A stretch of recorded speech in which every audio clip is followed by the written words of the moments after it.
মদনমোহনে রাজচক্র আর সেজে উঠবে না আলতাফ মিয়ার হাতের ছোঁয়ায়। চলে গেলেন আলতাফ মিয়া। বয়স হয়েছিল ৭০। কিডনিটা সঙ্গ দিচ্ছিল না। অপারেশন করাতে পারলে হয়তো আর কটা দিন বেশি বাঁচতেন।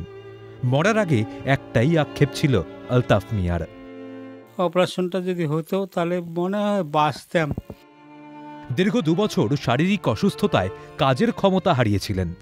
তাঁর মৃত্যুতে শোক প্রকাশ করেছেন মুখ্যমন্ত্রী মমতা বন্দ্যোপাধ্যায়। বাংলায় বৈচিত্র্যের মধ্যে ঐক্যের অন্যতম নিদর্শন কোচবিহারের মদনমোহনের রাস। ১৮১২ সালে কোচবিহারের ভেটাগুড়িতে প্রথম রাসমেলার আয়োজন করা হয়। ওই বছরই রাস পূর্ণিমা তিথিতে মহারাজা হরেন্দ্র নারায়ণ ভেটাগুড়িতে নবনির্মিত প্রাসাদে যান। সেখানেই বসে রাসমেলা। সে নয় করে ২১৩ বছর আগের কথা। রাজামল থেকেই রাজচক্র তৈরির দায়িত্ব পেয়েছিলেন আলতাফ মিয়ার পরিবার। পূর্বজ মোহাম্মদ মিয়া, আজিজ মিয়া, আলতাফ মিয়া হয়ে এখন রাজচক্র সামলাচ্ছেন আমিনুর হোসেন। এদিকে তো বাবা যে কাজ করছিল কুচবিহারে, সেই কাজ তো এখন বাবা তো আর করতে পারে নাই, তো আর ২ বছর ধরে আমি করছিলাম, এখন আমি করতে আসি। ভালো নেই আলতাফের পরিবার। আর্থিক অনটন তো রয়েছে, মাথার ওপরের ছাদটুকুও সুরক্ষিত নয়। লক্ষ্মী পুজোর দিন থেকে নিরামিষ খেয়ে রাজচক্র তৈরিতে হাত দিতেন আলতাফ।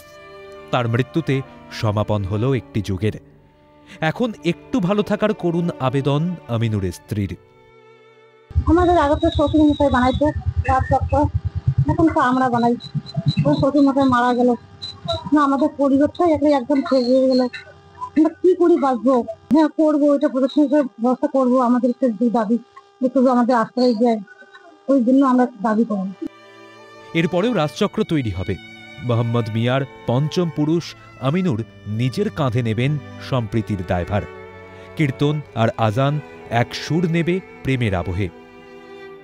কবর পেলেন আলতাফ, মাটি দিল হিন্দু মুসলিম নির্বিশেষে। কোলে ডেকে নিলেন সর্বশক্তিমান।